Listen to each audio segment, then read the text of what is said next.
ಎಲ್ಲರಿಗೂ ನಮಸ್ಕಾರ. Welcome back to my channel. ನೀವು ನೋಡ್ತಾ ಇದ್ದೀರಾ ಡಿಚಿ ಕಿಚನ್ ಯೂಟ್ಯೂಬ್ ಚಾನಲ್. ಇವತ್ತು ನಾವು ಮನೆಯಲ್ಲೇ ಸಿಗುವ ಕರಿಬೇವಿನ ಸೊಪ್ಪಿನಿಂದ ಕೂದಲ ಬೆಳವಣಿಗೆ ಹೇಗೆ ಹೆಚ್ಚಿಸಬಹುದು ಅನ್ನೋದನ್ನ ಈ ವಿಡಿಯೋದಲ್ಲಿ ನೋಡೋಣ. ಅದಕ್ಕೂ ಮುಂಚೆ ಯಾರೆಲ್ಲ ಹೊಸದಾಗಿ ನನ್ನ ಚಾನಲ್ನ ನೋಡ್ತಾ ಇದ್ದೀರಾ ಪ್ಲೀಸ್ ಸಬ್ಸ್ಕ್ರೈಬ್ ಮಾಡ್ಕೊಂಡು ನೋಡಿ, ಲೈಕ್ ಮಾಡಿ, ಶೇರ್ ಮಾಡಿ, ಹಾಗೆ ನಿಮ್ಮ ಅಭಿಪ್ರಾಯನ ಕಮೆಂಟ್ ಮೂಲಕ ಕಮೆಂಟ್ ಮಾಡಿ. ಈ ಕರಿಬೇವಿನ ಸೊಪ್ಪಿಂದ ಕೂದಲು ಉದುರೋದನ್ನ ಕಡಿಮೆ ಮಾಡುತ್ತೆ, ಹಾಗೆ ಹೊಸ ಕೂದಲು ಬೆಳವಣಿಗೆಗೆ ತುಂಬಾನೇ ಸಹಾಯ ಮಾಡುತ್ತೆ. ಇನ್ನು ಈ ಕರಿಬೇವಿನ ಸೊಪ್ಪಿಂದ ಏನೇನ್ ಪ್ರಯೋಜನ ಇರುತ್ತೆ ಅಂತ ನೋಡೋದಾದ್ರೆ, ಮೊದಲಿಗೆ ಈ ಕರಿಬೇವಿನ ಸೊಪ್ಪಿಂದ ಕೂದಲು ಉದುರೋದನ್ನ ಕಡಿಮೆ ಮಾಡುತ್ತೆ, ಜೊತೆಗೆ ಕೂದಲ ಬೇರುಗಳನ್ನು ಬಲಪಡಿಸೋದಕ್ಕೆ ಸಹಾಯ ಮಾಡುತ್ತೆ, ಮತ್ತೆ ಕೂದಲು ತುಂಬಾನೇ ವೇಗವಾಗಿ ಬೆಳೆಯೋದಕ್ಕೆ ಸಹಾಯ ಮಾಡುತ್ತೆ ಈ ಕರಿಬೇವಿನ ಸೊಪ್ಪು. ಜೊತೆಗೆ ಇದು ಹೇರ್ಗೆ ಎಷ್ಟು ತುಂಬಾನೇ ಯೂಸಸ್ ಇದೆಯೋ ಅಷ್ಟೇ ಹೆಲ್ದಿಯಾಗೂ ಕೂಡ ಇರ್ಬೋದು. ಕರಿಬೇವಿನ ಸೊಪ್ಪು ತಿನ್ನೋದ್ರಿಂದ ಕಣ್ಣಿಗೆ ಒಳ್ಳೆಯದು, ಆರೋಗ್ಯಕ್ಕೂ ಒಳ್ಳೆಯದು, ತಲೆ ಕೂದಲು ಬೇಗ ಬೆಳೆಯುತ್ತೆ. ಈ ರೀತಿಯಾಗಿ ಕರಿಬೇವಿನ ಸೊಪ್ಪನ್ನ ಹಲವಾರು ಪ್ರಯೋಜನನ ನಾವು ನೋಡ್ಬೋದು. ಇದನ್ನು ಎಣ್ಣೆ ಜೊತೆ ಮಿಕ್ಸ್ ಮಾಡಿ ಹಚ್ಚೋದ್ರಿಂದ ಕೂದಲು ಬೇಗ ಬೆಳೆಯೋದಕ್ಕೆ ಸಹಾಯ ಮಾಡುತ್ತೆ. ಜೊತೆಗೆ ಒಂದಷ್ಟು ಹೇರ್ ಪ್ಯಾಕ್ಗಳನ್ನ ನಾವು ಮನೆಯಲ್ಲೇ ತಯಾರಿ ಮಾಡಿಕೊಂಡು ಹೇರ್ ಗ್ರೋತ್ನ ಮಾಡ್ಕೊಬೋದು. ಈ ಕರಿಬೇವಿನ ಸೊಪ್ಪಿಂದ ಕೂದಲು ದಪ್ಪವಾಗಿ ಮತ್ತು ಒಂಥರ ಉದ್ದವಾಗಿ ಬೆಳೆಯುತ್ತೆ, ಕಪ್ಪಾಗುತ್ತೆ, ಕೂದಲು ಕಪ್ಪಾಗುತ್ತೆ, ತುಂಬಾ ಚೆನ್ನಾಗಿ ಬೇಗ ಬೆಳೆಯೋದಕ್ಕೆ ಸಹಾಯ ಮಾಡುತ್ತೆ ಈ ಕರಿಬೇವಿನ ಸೊಪ್ಪು. ನೀವು ಬೇರೆ ಎಲ್ಲ ಹೇರ್ ಪ್ಯಾಕ್, ಅಗಸೆ ಬೀಜ ಆಗಿರ್ಬೋದು, ಈರುಳ್ಳಿ, ಮೆಂತ್ಯ ಇದೆಲ್ಲವುದು ಬಳಸೋದ್ರ ಜೊತೆಗೆ ಬರೀ ಈ ಕರಿಬೇವಿನ ಸೊಪ್ಪನ್ನು ಬಳಸಿದ್ರೆ ಸಾಕು, ತುಂಬಾ ಬೇಗ ಬೆಳೆಯುತ್ತೆ. ಬೇಗ ಕೂದಲು ಬೆಳಿಬೇಕು, ದಪ್ಪವಾಗಿ ಉದ್ದವಾಗಿ ಬೆಳಿಬೇಕು ಅನ್ನೋರಿಗೆ ಈ ಕರಿಬೇವಿನ ಸೊಪ್ಪು ತುಂಬಾನೇ ಯೂಸ್ ಆಗುತ್ತೆ. ಒಂದೊಳ್ಳೆ ಮನೆ ಮದ್ದು ಅಂತಾನೆ ಹೇಳ್ಬೋದು. ಇನ್ನು ಹೇಗೆ ಬಳಸೋದು, ಯಾವ ಥರ ಬಳಸಿದ್ರೆ ಕೂದಲು ಬೆಳೆಯುತ್ತೆ, ನಾವು ಹೇಗೆ ಬಳಸಬೇಕು, ಅದ್ರ ಜೊತೆ ಏನೆಲ್ಲ ಮಿಕ್ಸ್ ಮಾಡಬೇಕು ಅಂತ ನೋಡೋದಾದ್ರೆ, ಮೊದಲಿಗೆ ನೀವು ಮನೆಯಲ್ಲಿ ಯಾವ ಎಣ್ಣೆ ಯೂಸ್ ಮಾಡ್ತಿರೋ, ತಲೆಗೆ ಹಚ್ಚೋದಕ್ಕೆ ಯಾವ ಎಣ್ಣೆ ಯೂಸ್ ಮಾಡ್ತಿರೋ ಆ ಎಣ್ಣೆಗೆ ಒಂದು 4-5 ಕಡ್ಡಿ ಆಗೋಷ್ಟು ಕರಿಬೇವಿನ ಸೊಪ್ಪಿನ ಎಲೆಗಳನ್ನ ಹಾಕಿ, ಅಂದರೆ ನಿಮ್ಮ ಕ್ವಾಂಟಿಟಿ, ನಿಮ್ಮ ಹೇರ್ ಕ್ವಾಂಟಿಟಿ ಎಷ್ಟಿದೆಯೋ ಅಷ್ಟನ್ನ ಒಂದಷ್ಟು ಕರಿಬೇವಿನ ಸೊಪ್ಪನ್ನ ಎಣ್ಣೆ ಒಳಗೆ ಮಿಕ್ಸ್ ಮಾಡಿ, ಜೊತೆಗೆ ಒಂದು ಸ್ವಲ್ಪ 1 ಟೀ ಸ್ಪೂನ್ ಆಗೋಷ್ಟು ಮೆಂತ್ಯ ಕಾಳನ್ನ ಮಿಕ್ಸ್ ಮಾಡಿಬಿಟ್ಟು ಚೆನ್ನಾಗಿ ಕುದಿಸ್ಕೊಳ್ಳಿ. ಎಣ್ಣೆ ಜೊತೆ ಹಾಕಿ ಚೆನ್ನಾಗಿ ಕುದಿಸ್ಕೊಳ್ಳಿ. ಅದನ್ನ ಕುದ್ದಿದ್ದೆಲ್ಲ ಆದಮೇಲೆ ಅದು ಸ್ವಲ್ಪ ತಣ್ಣಗಾಗಬೇಕು, ಅಂದರೆ ಉಗುರು ಬೆಚ್ಚಿನಾಗಷ್ಟು ತಣ್ಣಗಾಗಿರಬೇಕು. ಆಮೇಲೆ ನೀವು ಹೇರ್, ನಿಮ್ಮ ತಲೆ ಬುಡದಿಂದ ಹಿಡಿದು ಕೂದಲು ಎಷ್ಟು ಲೆಂತ್ ಇದೆಯೋ ಅಷ್ಟು ಲೆಂತ್ ತನಕನೂ ಅಪ್ಲೈ ಮಾಡಿ ನೀಟಾಗಿ ಮಸಾಜ್ ಮಾಡ್ಕೊಳ್ಳಿ. ಅದನ್ನು ಸೋದಿಸೋದೇನು ಬೇಡ, ಹಾಗೆ ಕುದಿಸಿದ್ರೂ ಪರವಾಗಿಲ್ಲ. ಅಕಸ್ಮಾತ್ ನಿಮಗೆ ಇರಿಟೇಷನ್ ಅನಿಸುತ್ತೆ, ಮೆಂತ್ಯ ಕಾಳು ಬಂದ್ಬಿಡುತ್ತೆ ಅಥವಾ ಕರಿಬೇವಿನ ಸೊಪ್ಪಿನ ಎಲೆಗಳೆಲ್ಲ ಬಂದ್ಬಿಡುತ್ತೆ ಅನ್ನೋದಾದರೆ ಅದನ್ನು ನೀಟಾಗಿ ಸೋದಿಸ್ಕೊಳ್ಳಿ. ಅದಾದಮೇಲೆ ನೀಟಾಗಿ ಅಪ್ಲೈ ಮಾಡ್ಕೊಳ್ಳಿ. ಕೂದಲು ನಿಮ್ಮದು ಬುಡದಿಂದ ಹಿಡಿದು ಲೆಂತ್ ಎಲ್ಲಿ ತನಕ ಇದೆ ಅಲ್ಲಿ ತನಕ ನೀಟಾಗಿ ಅಪ್ಲೈ ಮಾಡಿ ಚೆನ್ನಾಗಿ ಒಂದು 5-6 ನಿಮಿಷ ಮಸಾಜ್ ಮಾಡಿ. ಆಮೇಲೆ ನೀವು ಹೇರ್ ವಾಶ್ ಮಾಡಿದ್ರೂ ನಡೆಯುತ್ತೆ, ಅಥವಾ ನೆಕ್ಸ್ಟ್ ಡೇ ಹೇರ್ ವಾಶ್ ಮಾಡಿದ್ರು, ಇಲ್ಲಾಂದರೆ ನೀವು ಮಾರ್ನಿಂಗು ಎಲ್ಲಾದರೂ ಔಟ್ಸೈಡ್ ಹೋಗ್ತೀನಿ ಅಥವಾ ನಾವು ಮಾರ್ನಿಂಗ್ ಅಪ್ಲೈ ಮಾಡಿ ಈವ್ನಿಂಗ್ ಹೇರ್ ವಾಶ್ ಮಾಡ್ತೀನಿ ಅಂದರೂ ನಡೆಯುತ್ತೆ, ಅಥವಾ 1 ಡೇ ಬಿಟ್ಟು ಹೇರ್ ವಾಶ್ ಮಾಡ್ತೀನಿ ಅಂದರೂ ನಡೆಯುತ್ತೆ, ಪ್ರಾಬ್ಲಮ್ ಏನೂ ಇರಲ್ಲ. ಆದರೆ ಹೇರ್ ವಾಶ್ ಮಾಡುವಾಗ ಕಂಪ್ಲೀಟಾಗಿ ತಣ್ಣೀರಲ್ಲೇ ಹೇರ್ ವಾಶ್ ಮಾಡಿ, ಮತ್ತು ನೀವು ಯಾವ ಶಾಂಪು ಯೂಸ್ ಮಾಡ್ತೀರೋ ಆ ಶಾಂಪೂನೇ ಯೂಸ್ ಮಾಡಿಕೊಂಡು ಕಂಪ್ಲೀಟಾಗಿ ತಣ್ಣೀರಲ್ಲೇ ಹೇರ್ ವಾಶ್ ಮಾಡಿ. ಹೇರ್ ವಾಶ್ ಆದಮೇಲೆ ನೀವು ವೆಟ್ ಹೇರ್ನ ಅಥವಾ ಒದ್ದೆ ಕೂದಲನ್ನ ಯಾವುದೇ ಕಾರಣಕ್ಕೂ ಬಾಚಕ್ಕೆ ಹೋಗಬೇಡಿ, ಮತ್ತು ಫ್ಯಾನ್ ಗಾಳೀಲಿ ಅಥವಾ ಹೇರ್ ಡ್ರೈಯರ್ ಯೂಸ್ ಮಾಡಿಕೊಂಡು ಅದನ್ನು ಕಂಪ್ಲೀಟಾಗಿ ತಲೆನ ಒಣಗಿಸ್ಕೊಳಕ್ಕೆ ಹೋಗಬೇಡಿ. ನ್ಯಾಚುರಲ್ ಆಗಿ ಡ್ರೈ ಆಗೋದಕ್ಕೆ ಬಿಡಿ. ಅದಾದಮೇಲೆ ಪೂರ್ತಿ ಕಂಪ್ಲೀಟಾಗಿ ಡ್ರೈ ಆದಮೇಲೆ ನೀವು ಕೂಮ್ ಮಾಡೋದ್ರಿಂದ ಹೇರ್ ಫಾಲ್ ಆಗೋದು ಕಂಟ್ರೋಲ್ ಮಾಡುತ್ತೆ, ಹೇರ್ ಡ್ಯಾಂಡ್ರಫ್ ಆಗೋದು ಕೂಡ ಕಂಟ್ರೋಲ್ ಮಾಡುತ್ತೆ. ನೀವು ಯಾವಾಗ ಒದ್ದೆ ಕೂದಲಲ್ಲಿ ತಲೆ ಬಾಚ್ತಾ ಇರ್ತೀರೋ ಅಥವಾ ತಲೆ ಬಾಚೋ ಅಭ್ಯಾಸ ಇಟ್ಕೊಂಡಿರ್ತೀರೋ ಆವಾಗ ಹೇರ್ ಫಾಲ್ ತುಂಬಾ ಆಗುತ್ತೆ, ಅದ್ರ ಜೊತೆಗೆ ಹೇರ್ ಡ್ಯಾಂಡ್ರಫ್ ಕೂಡ ಆಗೋ ಚಾನ್ಸಸ್ ಇರುತ್ತೆ. ಹಾಗಾಗಿ ಕಂಪ್ಲೀಟಾಗಿ ತಣ್ಣ ಆದಮೇಲೆ ಅಥವಾ ಕಂಪ್ಲೀಟಾಗಿ ಒಣಗಿದ ಮೇಲೆ, ಕೂದಲು ಡ್ರೈ ಆದಮೇಲೆ, ನೀವು ನ್ಯಾಚುರಲ್ ಆಗಿ ಡ್ರೈ ಆದಮೇಲೆ ಅದನ್ನು ನೀಟಾಗಿ ಕೂಮ್ ಮಾಡಿ. ನೀವು ನಿಮ್ಮ ಹೇರ್ನ ಚೆನ್ನಾಗಿ ಹೆಲ್ದಿಯಾಗಿ ಇಟ್ಕೋಬೇಕು ಅಂತಂದರೆ ಆದಷ್ಟು ನೀವು ಪ್ಲಾಸ್ಟಿಕ್ ಕೂಮ್ಗಳು ಅಥವಾ ಬೇರೆ ಬೇರೆ ಕೂಮ್ಗಳನ್ನ ಯೂಸ್ ಮಾಡೋಕ್ಕಿಂತ ವುಡನ್ ಕೂಮ್ನ ಯೂಸ್ ಮಾಡೋದ್ರಿಂದ ತುಂಬಾ ಚೆನ್ನಾಗಿ ಬೆನಿಫಿಟ್ಸ್ ಇರುತ್ತೆ ಹೇರ್ಗೆ.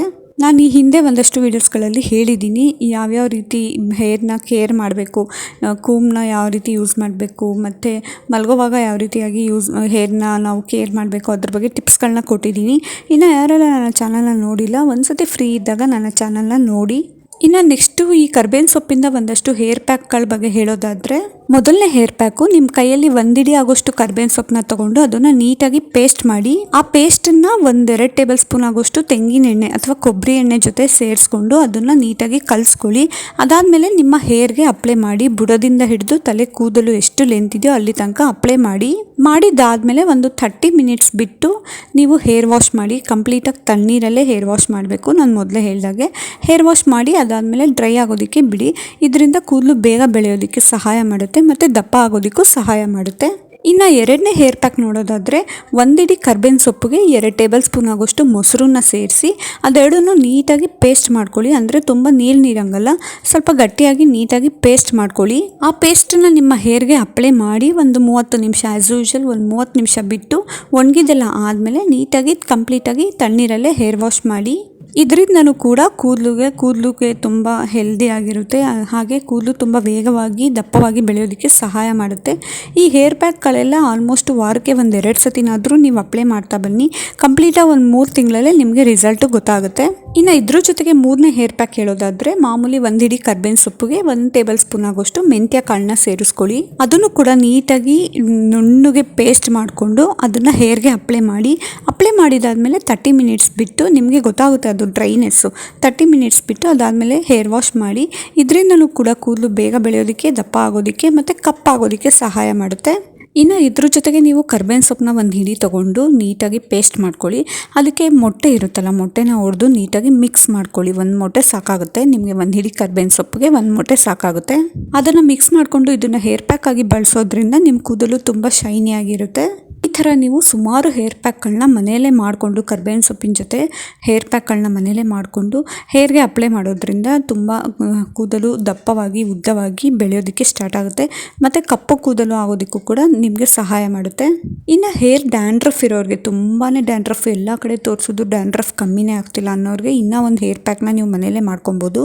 ಅದೇನಪ್ಪ ಅಂತಂದರೆ 1 ಹಿಡಿ ಕರ್ಬೇವಿನ ಸೊಪ್ಪು ತೊಗೊಳ್ಳಿ. ಅದ್ರ ಜೊತೆಗೆ ಒಂದು ಹಿಡಿ ಆಗೋಷ್ಟು ಕರ್ಬೇವಿನ ಸೊಪ್ಪಿಗೆ ಅರ್ಧ ಹಿಡಿ ಆಗೋಷ್ಟು ಪುದೀನ ಸೊಪ್ಪನ್ನ ತೊಗೊಳ್ಳಿ. ಆಲ್ಮೋಸ್ಟ್ ಎಲ್ಲರ ಮನೆಯಲ್ಲೂ ಪುದೀನ ಸೊಪ್ಪು ಕರ್ಬೇವಿನ ಸೊಪ್ಪು ಇದ್ದೇ ಇರುತ್ತೆ. ಅದಕ್ಕೆ ಒಂದೇ ಒಂದು ಮೊಟ್ಟೆನ ಹಾಕ್ಕೊಳ್ಳಿ. ಮೊಟ್ಟೆ ಬೇಡ ನಾವು ಯೂಸ್ ಮಾಡಲ್ಲ ಅನ್ನೋರು ಕಂಪ್ಲೀಟಾಗಿ ಸ್ಕಿಪ್ ಮಾಡ್ಬೋದು. ಮೊಟ್ಟೆ ಇಲ್ಲದೇ ಹೇರ್ ಪ್ಯಾಕ್ ಹೇಗೆ ಅಂತಂದರೆ 1 ಹಿಡಿ ಕರ್ಬೇವಿನ ಸೊಪ್ಪಿಗೆ ಅರ್ಧ ಹಿಡಿ ಆಗೋಷ್ಟು ಪುದೀನ ಸೊಪ್ಪನ್ನ ತೊಗೊಳ್ಳಿ. ಅದಕ್ಕೆ ಒಂದು ಟೇಬಲ್ ಸ್ಪೂನ್ ಆಗೋಷ್ಟು ಆಲೋವೆರಾ ಜೆಲ್ಲು, 1 ಟೀ ಸ್ಪೂನ್ ಆಗೋಷ್ಟು ಮೆಂತ್ಯ ಕಾಳು, ಹಾಗೆ ಒಂದು ಸ್ವಲ್ಪ ನೀವು ಯಾವ ಎಣ್ಣೆ ಬಳಸ್ತೀರೋ ಆ ಎಣ್ಣೆ ಹಾಕಿ ನೀಟಾಗಿ ಪೇಸ್ಟ್ ಮಾಡ್ಕೊಳ್ಳಿ. ಈ ಪೇಸ್ಟನ್ನು ವಾರಕ್ಕೆ 1 ದಿನ ನೀವು ಅಪ್ಲೈ ಮಾಡಿ ಒಂದು 2-3 ತಿಂಗಳು ಅಪ್ಲೈ ಮಾಡಿ. ಈ ರೀತಿ ವಾರಕ್ಕೆ 1 ದಿನ ಹಚ್ಕೊಂಡು ಹೇರ್ ಪ್ಯಾಕ್ ಆಗಿ ಬಳಸ್ಕೊಳ್ಳಿ. ಅದಾದಮೇಲೆ ಕಂಪ್ಲೀಟಾಗಿ ತಣ್ಣೀರಲ್ಲೇ ಹೇರ್ ವಾಶ್ನ ಮಾಡಿ. ನೀವು ಈ ಹೇರ್ ಪ್ಯಾಕ್ನ ಅಪ್ಲೈ ಮಾಡಿದ್ರೆ ನೀವು ಹೇರ್ ವಾಶ್ ಮಾಡೋದಕ್ಕೆ ನೀವು ಯಾವ ಶಾಂಪು ಬಳಸ್ತೀರೋ ಆ ಶಾಂಪೂನೇ ಯೂಸ್ ಮಾಡ್ಕೋಬೋದು. ಅಂತಂದರೆ ಒಂದು ಸ್ವಲ್ಪ ಶಾಂಪು ಹಾಕಿ, ಜಾಸ್ತಿ ಹಾಕಕ್ಕೆ ಹೋಗಬೇಡಿ. ಒಂದು ಸ್ವಲ್ಪ ಶಾಂಪು ಹಾಕ್ಕೊಂಡು, ಅಂದರೆ ಅದು ಕಂಪ್ಲೀಟಾಗಿ ಎಲ್ಲ ಒಂದು ಸ್ವಲ್ಪ ಜೆಲ್ ಥರ ಇರುತ್ತಲ್ಲ, ಜೆಲ್ಲೆಲ್ಲ ರಿಮೂವ್ ಆಗೋ ತನಕ ನೀವು ಕಂಪ್ಲೀಟಾಗಿ ವಾಶ್ ಮಾಡ್ಕೊಳ್ಳಿ. ಇದರಿಂದ ಹೇರ್ ಡ್ಯಾಂಡ್ರಫು ಒಂದು ಸ್ವಲ್ಪ ನಿಮಗೆ ರೆಡ್ಯೂಸ್ ಆಗ್ತಾ ಬರುತ್ತೆ. ಕಂಪ್ಲೀಟಾಗಿ ಹೇರ್ ಡ್ಯಾಂಡ್ರಫ್ ಹೋಗುತ್ತೆ ಅಂತ ಹೇಳೋಕ್ಕಾಗಲ್ಲ. ನೀವು ಇದನ್ನು ಅಪ್ಲೈ ಮಾಡ್ತಾ ಬರ್ತಾ ಇರಬೇಕು. ಅಪ್ಲೈ ಮಾಡ್ತಾ ಇದ್ದರೆ ಒಂದು ಸ್ವಲ್ಪನೇ ರೆಡ್ಯೂಸ್ ಆಗುತ್ತೆ, ಹೇರ್ ಡ್ಯಾಂಡ್ರಫ್ ಕಮ್ಮಿ ಆಗುತ್ತೆ, ಹೇರ್ ಗ್ರೋತ್ ಆಗೋದಕ್ಕೆ ಸಹಾಯ ಮಾಡುತ್ತೆ. ಇನ್ನು ಇದ್ರ ಜೊತೆಗೆ ನಿಮಗೆ ಹೇರ್ ಆಯಿಲ್ ಆಗು ಕೂಡ ಈ ಕರ್ಬೇವಿನ ಸೊಪ್ಪಿಂದ ನೀವು ತಯಾರಿ ಮಾಡ್ಕೊಬೋದು ಮನೆಯಲ್ಲೇ. ಹೇಗೆ ಅಂತಂದರೆ 1 ಹಿಡಿ ಕರ್ಬೇವಿನ ಸೊಪ್ಪು ಅಂತಂದರೆ 2 ಟೇಬಲ್ ಸ್ಪೂನ್ ಆಗೋಷ್ಟು ಹೇರ್ ಆಯಿಲು, ನೀವು ಯಾವ ಹೇರ್ ಆಯಿಲ್ ಬಳಸ್ತೀರೋ ಆ ಹೇರ್ ಆಯಿಲೇ ತೊಗೊಳ್ಳಿ. ಬೆಸ್ಟ್ ಆಪ್ಷನ್ ಅಂತಂದರೆ ನೀವು ಕೊಬ್ಬರಿ ಎಣ್ಣೆ ಬಳಸಿದ್ರೆ ತುಂಬಾ ಯೂಸ್ಫುಲ್ ಇದೆ. ದಪ್ಪ ಆಗುತ್ತೆ ಕೂದಲು ಮತ್ತು ಉದ್ದವಾಗಿ ಬೆಳೆಯೋದಕ್ಕೆ ಸಹಾಯ ಮಾಡುತ್ತೆ. ಆ ಕೊಬ್ಬರಿ ಎಣ್ಣೆಗೆ ನೀವು ಈ ಕರ್ಬೇವಿನ ಸೊಪ್ಪನ್ನ ಹಾಕಿ ಚೆನ್ನಾಗಿ ಕುದಿಸಿಟ್ಕೊಂಡು ಆ ಎಣ್ಣೆನ ನೀವು ಡೈಲಿ ತಲೆಗೆ ಹಚ್ಚೋದ್ರಿಂದ ಕೂದಲು ಉದ್ದ ಆಗೋದಕ್ಕೆ ಸಹಾಯ ಮಾಡುತ್ತೆ ಇದು. ಇನ್ನು ಇನ್ನೊಂದು ಹೇರ್ ಆಯಿಲ್ ಯೂಸ್ ಮಾಡ್ಬೋದು. ಅದೇನಪ್ಪ ಅಂತಂದರೆ 1 ಹಿಡಿ ಆಗೋಷ್ಟು ಕರ್ಬೇವಿನ ಸೊಪ್ಪು, ಒಂದು 4-5 ಎಲೆ ಆಗೋಷ್ಟು ದಾಸವಾಳದ ಎಲೆ, ಜೊತೆಗೆ ಒಂದೇ ಒಂದು ಬೆಟ್ಟದ ನೆಲ್ಲಿಕಾಯಿ. ಅದಾದಮೇಲೆ ಅದನ್ನೆಲ್ಲ ನೀಟಾಗಿ, ಅಂದರೆ ಬೆಟ್ಟದ ನೆಲ್ಲಿಕಾಯಲ್ಲಿ ಬೀಜ ತೆಗೆದ್ಬಿಟ್ಟು ಅದನ್ನ ಸಣ್ಣಕ್ಕೆ ಕಟ್ ಮಾಡ್ಕೊಬೇಕು. ಇದೆಲ್ಲದನ್ನು ಒಣಗಿಸ್ಕೊಬೇಕು. ಸ್ವಲ್ಪ ಕರ್ಬೇವಿನ ಸೊಪ್ಪು, ದಾಸವಾಳದ ಎಲೆ ಮತ್ತು ಬೆಟ್ಟದ ನೆಲ್ಲಿಕಾಯಿ, ಹಾಗೆ ಸ್ವಲ್ಪ ಮೆಂತ್ಯ ಕಾಳು, ಒಂಚೂರು ಅಗಸೆ ಕಾಳು, ಅಂದರೆ 1 ಟೇಬಲ್ ಸ್ಪೂನ್ ಆಗೋಷ್ಟು ಅಗಸೆ ಬೀಜ, 1 ಟೇಬಲ್ ಸ್ಪೂನ್ ಆಗೋಷ್ಟು ಮೆಂತ್ಯ ಕಾಳು. ಇದಿಷ್ಟನ್ನು ನೀಟಾಗಿ ಒಣಗಿಸ್ಕೊಬೇಕು. 1-2-3 ದಿನ ಚೆನ್ನಾಗಿ ಒಣಗಿಸ್ಕೊಂಡು ಅದಾದಮೇಲೆ ಡ್ರೈ ಪೌಡ್ರ್ ಮಾಡಿಟ್ಕೊಳ್ಳಿ. ಈ ಪೌಡರ್ನ ಎಣ್ಣೆ ಜೊತೆ ಸೇರಿಸ್ಕೊಂಡು, ನೀವು ಕೊಬ್ಬರಿ ಎಣ್ಣೆ ಬಳಸಿದ್ರೆ ತುಂಬಾ ಬೆಸ್ಟ್ ಇದೆ. ಕೊಬ್ಬರಿ ಎಣ್ಣೆಗೆ ಸೇರಿಸಿ ಚೆನ್ನಾಗಿ ಕುದಿಸ್ಕೊಬೇಕು. ಆಮೇಲೆ ಅದನ್ನು ನೀಟಾಗಿ ಸೋದಿಸಿಟ್ಕೊಂಡು ಅದನ್ನು ಕಂಪ್ಲೀಟಾಗಿ ಆರಕ್ಕೆ ಬಿಟ್ಕೊಂಡು, ನೀವು ಯಾವಾಗ ಹೇರ್ ಆಯಿಲ್ ಅಪ್ಲೈ ಮಾಡಬೇಕು ಅಂತ ಅನಿಸುತ್ತೋ ಆವಾಗ ಈ ಹೇರ್ ಆಯಿಲ್ನ ಅಪ್ಲೈ ಮಾಡ್ಕೊಬೋದು. ಈ ಹೇರ್ ಆಯಿಲಿಂದನೂ ಕೂಡ ಕೂದಲು ಚೆನ್ನಾಗಿ ಉದ್ದವಾಗಿ ದಪ್ಪವಾಗಿ ಕಪ್ಪಾಗಿ ಬೆಳೆಯೋದಕ್ಕೆ ಸಹಾಯ ಮಾಡುತ್ತೆ. ಇದಾಗಿತ್ತು ಕರ್ಬೇವಿನ ಸೊಪ್ಪಿಂದ ಹೇಗೆ ಹೇರ್ ಪ್ಯಾಕು, ಹೇರ್ ಆಯಿಲ್ನ ಮಾಡ್ಕೊಬೋದು ಅಂತ ಈ ವಿಡಿಯೋದಲ್ಲಿ ಪೂರ್ತಿಯಾಗಿ ಹೇಳಿದ್ದೀನಿ. ಇದರ ಜೊತೆಗೆ ನಿಮಗೂ ಇನ್ನೊಂದಷ್ಟು ಮಾಹಿತಿ ಏನಾದರೂ ಗೊತ್ತಿದ್ದರೆ ಕರ್ಬೇವಿನ ಸೊಪ್ಪಿಂದ ಇನ್ಯಾವ ರೀತಿ ಹೇರ್ ಆಯಿಲ್ ಬಳಸ್ಕೊಬೋದು, ಯಾವ ರೀತಿ ಕೂದಲು ಬೆಳವಣಿಗೆ ಸಹಾಯ ಮಾಡುತ್ತೆ ಅಂತ ಗೊತ್ತಿದ್ದರೆ ಕಮೆಂಟ್ ಮಾಡಿ. ಈ ವಿಡಿಯೋನ ಪೂರ್ತಿಯಾಗಿ ನೋಡಿ. ಇನ್ ಕೇಸ್ ಏನಾದರೂ ಇಷ್ಟ ಆಗಿದರೆ ಪ್ಲೀಸ್ ಒಂದು ಲೈಕ್ ಮಾಡಿ, ಶೇರ್ ಮಾಡಿ. ಹಾಗೆ ಹೊಸದಾಗಿ ನನ್ನ ಚಾನಲ್ನ ನೋಡ್ತಾ ಇದ್ದರೆ, ಇನ್ನೂ ಯಾರೆಲ್ಲ ಸಬ್ಸ್ಕ್ರೈಬ್ ಮಾಡ್ಕೊಳ್ದೇ ನೋಡ್ತಾ ಇದ್ದೀರಾ, ಪ್ಲೀಸ್ ಸಬ್ಸ್ಕ್ರೈಬ್ ಮಾಡ್ಕೊಂಡು ನೋಡಿ. ಹಾಗೆ ನನಗೆ ಸಪೋರ್ಟ್ ಮಾಡ್ತಾಯಿರಿ. ಇದಲ್ಲದೆ ಇನ್ನೂ ಹೆಚ್ಚಿನ ಮಾಹಿತಿ ಬೇಕಂದರೆ ಇನ್ನೂ ಯಾವ್ಯಾವ ರೀತಿ ಹೇರ್ ಪ್ಯಾಕು ಅಥವಾ ಹೇರ್ ಗ್ರೋತ್ ಬಗ್ಗೆ ವೀಡಿಯೋಸ್ ಬೇಕು ಅಂತಂದರೆ ಕಮೆಂಟ್ ಮಾಡಿ. ನೆಕ್ಸ್ಟ್ ಟೈಮ್ ನಾನು ಅದನ್ನು ಅಪ್ಲೋಡ್ ಮಾಡ್ತೀನಿ. ಹೀಗೆ ನನ್ನ ಚಾನಲ್ನ ನೋಡ್ತಾ ಇರಿ, ಸಪೋರ್ಟ್ ಮಾಡ್ತಾ ಇರಿ. Thank you for watching. ಮುಂದಿನ ವೀಡಿಯೋದಲ್ಲಿ ಸಿಗ್ತೀನಿ.